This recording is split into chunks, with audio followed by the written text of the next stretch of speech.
Labdien! Esmu Juris Romancevičs, Sijā transporta īpašnieks. Uzņēmums man sniedz ceļbūves pakalpojums, tehnikas nomu, baramo kravu pārvadājums.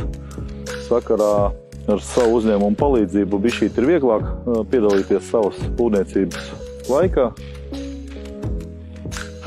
Kopņu risinājumu izvēlējos, ņemot vērā, ka man izmēri bija nestandarti.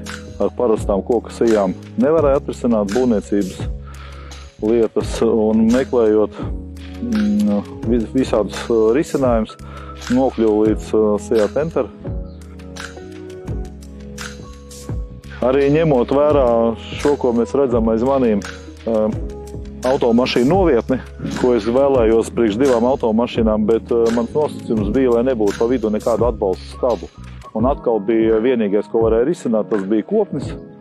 Un sazvanoties ar Sijā Tenter, pēc mājas jumta uzlikšanas šis bija otrais posms. Un man patikās to, ka ieradās gan vadītājs Sijā Tenter, gan konstruktors, kurš zīmē un rasē projektiņus.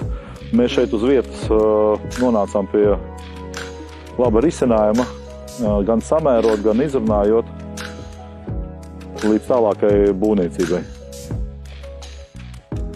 Ņemot vērā, ka man bija ļoti nepieciešams samērā ātrā laikā atrisināt kopņu risinājumu jumtu pārsegumu, tad šeit bija arī viens no svarīgiem punktiem.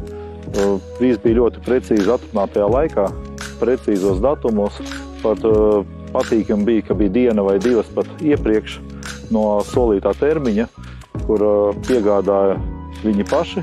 Nebija jāmeklē transports, jo transports bija nestandarta, negabrīta krava skaitās. Laicīgi, precīzi, ar pozitīvu šoferi. Krava tika izkrauta, nekādu pretenziju neizjutu. Montāžas laikā saistībā ar lielu pārkari, 22 metrus, vajadzēja uzlikt tālumā lielo kopni. Par cik kopnis izbūvēts precīzi, un mēs jau bijām gatavi un gaidījām atbilstoši projektam šo risinājumu. Tad arī tā būvniecība un pārklājums viss nolikās savās vietās un nebija nekādu starpgadījumu.